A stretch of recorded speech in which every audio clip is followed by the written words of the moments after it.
P N Shri ಸರಕಾರಿ ಉನ್ನತೀಕರಿಸಿದ ಹಿರಿಯ ಪ್ರಾಥಮಿಕ ಶಾಲೆ ಕಲ್ಲಬೆಟ್ಟು 18.2/2026 ರಂದು ಬೆಳಗಿನ ಪ್ರಾರ್ಥನಾ ಅವಧಿಯಲ್ಲಿ 6ನೇ ತರಗತಿಯ ಮಕ್ಕಳು ಯುರೋಪ್ ಖಂಡದ ಬಗ್ಗೆ ಮಾಹಿತಿಯನ್ನು ನೀಡಿದರು.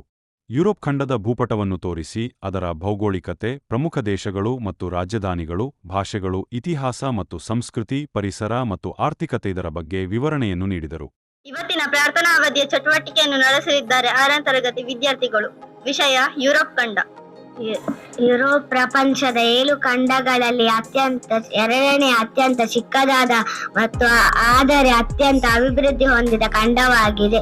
ಇದು ಯುರೇಷಿಯಾ ಖಂಡದ ಪಶ್ಚಿಮ ಭಾಗದಲ್ಲಿದ್ದು, ಉತ್ತರದ ಆರ್ಕ್ಟಿಕ್, ಪಶ್ಚಿಮದ ಅಟ್ಲಾಂಟಿಕ್ ಮತ್ತು ದಕ್ಷಿಣದ ಮೆಡಿಟರೇನಿಯನ್ ಸಮುದ್ರಗಳಿಂದ ಆವೃತವಾಗಿದೆ. ವಿಶಿಷ್ಟ ಇತಿಹಾಸ, ಸಾಂಸ್ಕೃತಿಕ ವೈವಿಧ್ಯತೆ ಮತ್ತು 25ಕ್ಕೂ ಹೆಚ್ಚು ಜನಸಾಮಾನ್ಯ ಸದಸ್ಯ ರಾಷ್ಟ್ರಗಳು. ಯುರೋಪಿಯನ್ ಒಕ್ಕೂಟ EU ಇಲ್ಲಿನ ಪ್ರಮುಖ ವಿಶೇಷತೆಯಾಗಿದೆ. ಇತಿಹಾಸ ಮತ್ತು ಸಂಸ್ಕೃತಿ. ನವಶಿಲಾಯುಗದಿಂದಲೂ ಜನವಸತಿ ಹೊಂದಿರುವ ಯುರೋಪ್ ವಿಶ್ವ ಸಮರಗಳು ಮತ್ತು ಕೈಗಾರಿಕಾ ಕ್ರಾಂತಿಯ ಕೇಂದ್ರವಾಗಿತ್ತು.